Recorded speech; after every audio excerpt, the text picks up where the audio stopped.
Hello friends, welcome to my program of facts, figures and quotes. Let me today give you 5 interesting facts about this world. 1. Green capital of Europe. Friends, Denmark was the first country in the world to enact an environment law.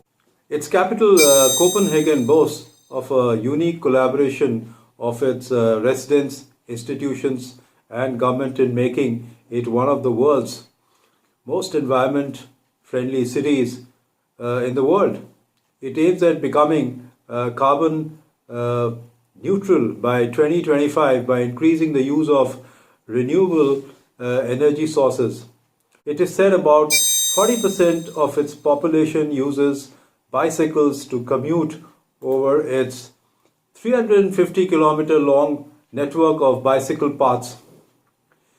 To further facilitate fast, safe and pleasant bike rides, the municipality is building green ways, that is interconnected bicycle routes, which cover more than 100 kilometers from one end of the city to the other. So that's what Copenhagen is doing. And that is not all. The large offshore wind turbine farm generates 4% of the city's electricity.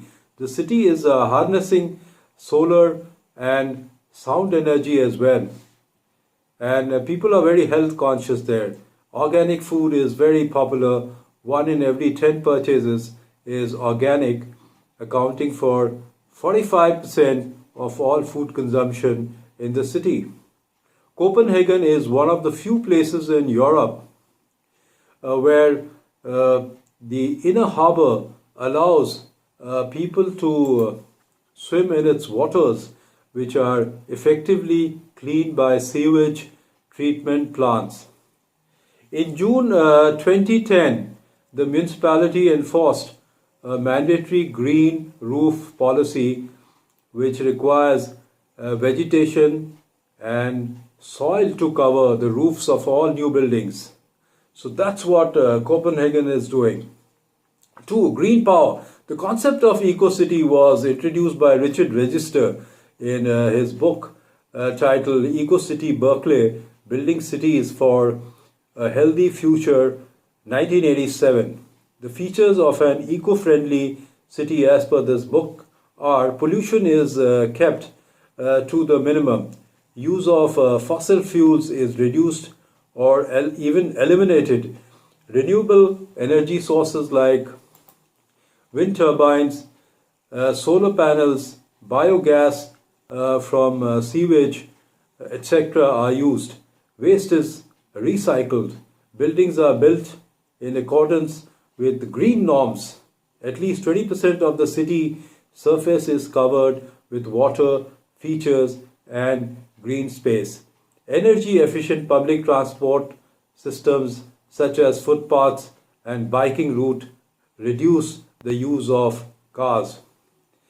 So that's what is required for Indian smart cities also. 3.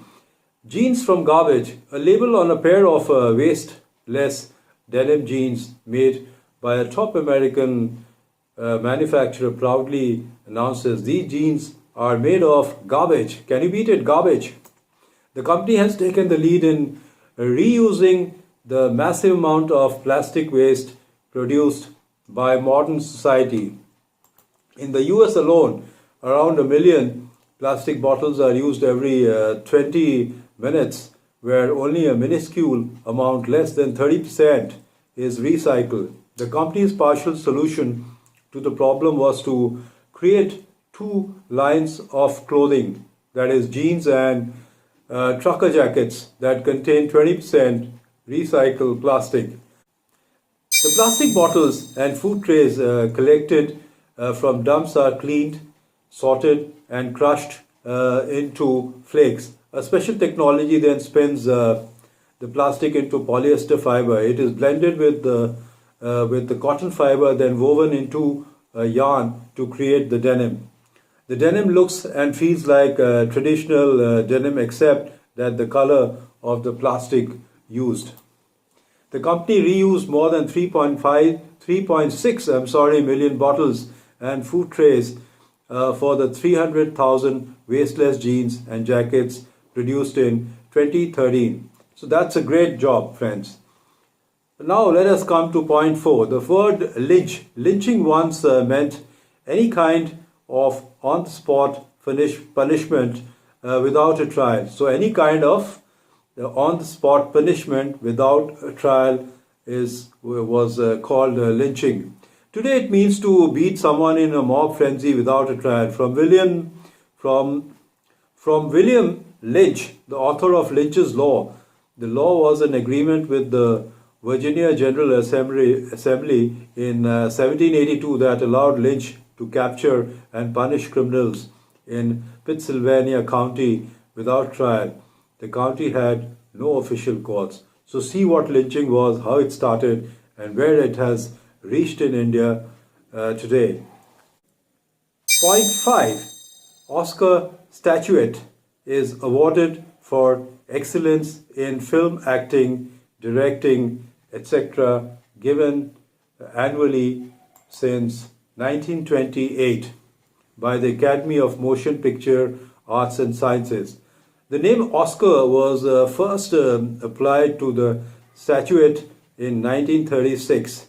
The story is Margaret Herrick, the Academy's librarian, took a look at the first statuette and said, "Oh, he reminds me of my uncle Oscar."